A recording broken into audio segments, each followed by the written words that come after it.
এখন যা রোদের তেজ, বাপরে বাপ, 6টার পরে ছাড়া বাইরে বেরোনোই যায় না। এদিকে রিশু রেডি হয়ে গিয়েছে, বাবার সাথে যাবে ঘুরু ঘুরু করতে। উপরে গো, উপরে তাকাও, উপরে।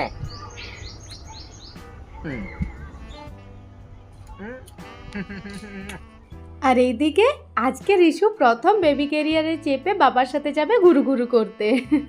আমরা সবাই এক্সাইটেড যে জিনিসটা কেমন, কারণ গত 1.5 মাস আগেই আমরা এই বেবি ক্যারিয়ারটা কিনে নিয়েছিলাম, কিন্তু এখনও অবধি একবারও ওকে চাপানো হয়নি।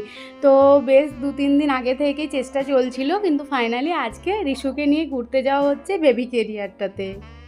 আর এদিকে ছেলে তো এত অ্যাক্টিভ হয়ে গিয়েছে, মানে ওর তো স্কুল শুরু হচ্ছে না, যেহেতু ও স্ট্যান্ডার্ড 1-এ কেভিতে ভর্তি হবে, তো ওর স্কুল হতে হতে ওই জুনের শেষ আর কি। তো ততদিন অবধি বাড়িতেই থাকবে, তো ও বেচারি টাইম আর কিছুতেই কাটছে না। এদিকে এত রোদ, বাইরে তো বের করানো যাচ্ছে না, তো ও 5টা থেকে চেঁচাবে মাম্মা খেলতে যাব, মাম্মা খেলতে যাব, কিন্তু ওকে সেই 6টার আগে তো বের করানো যায়নি। সদ্য ওর সাইকেলের যে ব্যালেন্সারটা ছিল সেগুলোকে খসিয়ে দেওয়া হয়েছে, 2-4 বার পড়াপড়িও হচ্ছে, আর সকালে তো ভালো রকম বাজাবাজি করে এসেছে। তারপর আবার এখন গিয়েছে ঘুরতে, ওইখানে পার্কের মেন গেটটা রয়েছে, তো ওই অবধি সাইকেলে যায়, তারপর ওখানে এখন খেলাধুলো করবে। এমনিতে আমার চেনা জানা অনেকজন রয়েছে, তো ওর সাথে কাউকে যেতে হয় না, ও সবার সাথেই খেলাধুলা করে। এদিকে মেয়ে আমার ঘুরতে ব্যস্ত বাবার সাথে। জানো তো এই সময়টা ভীষণ স্বল্প, ওই 15 থেকে 20 মিনিট হবে। এই সময়টা আমি নিজের জন্য একটু টাইম পাই, কিন্তু যখন বাড়ি ফিরে দেখি এত কাজ। প্রথমে আমিই ঘোরাতে নিয়ে যাচ্ছিলাম, তারপরে এখন হাজব্যান্ডের সাথে যাই, আর আমি ভাবি একটু নিজের জন্য সময় নেব। বাট বিশ্বাস করো, বাড়িতে এসে এত কাজ থেকে আমি মোটামুটি বসে পড়ি, এই সময়টা একটু মোবাইলটা হাতে নিই। সারা দিনটাতে তো একটুও সময় পাই না, তো এই সময়টাতে অল্প একটু হাতে নিয়ে ভাবনা চিন্তা করতে করতে অলরেডি এরা পৌঁছে যায় ঘরে।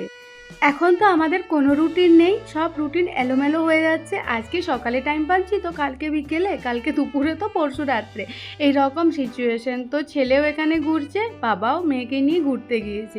কিছু সময়ের মধ্যে দেখি যে ছেলে এসেছিল জল নিতে, তো সে জলটাকে নিয়েই সাইকেলে যাবে। আর এদিকে মেয়ে আমার বেবি ক্যারিয়ারের মধ্যে মাত্র 15 মিনিটের মধ্যে ঘুমিয়ে পড়েছে, কারণ বাইরে এত দারুণ হাওয়া দিচ্ছে। আর তার সাথে সাথে এই বেবি ক্যারিয়ারটাতে চাপানোর পরে ওর বাবার সাথে যখন হাঁটছে, তখন একটু দোলনার ফিলটা হচ্ছে, তো ঘুমিয়ে পড়েছে।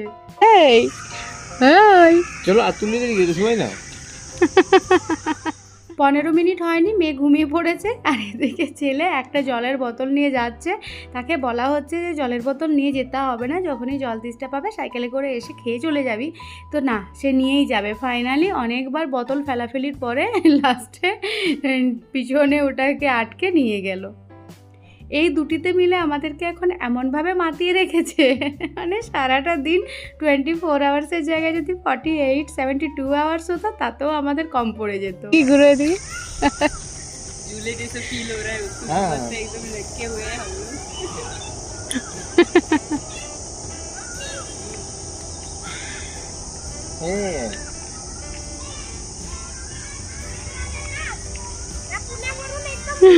चलो ऐसे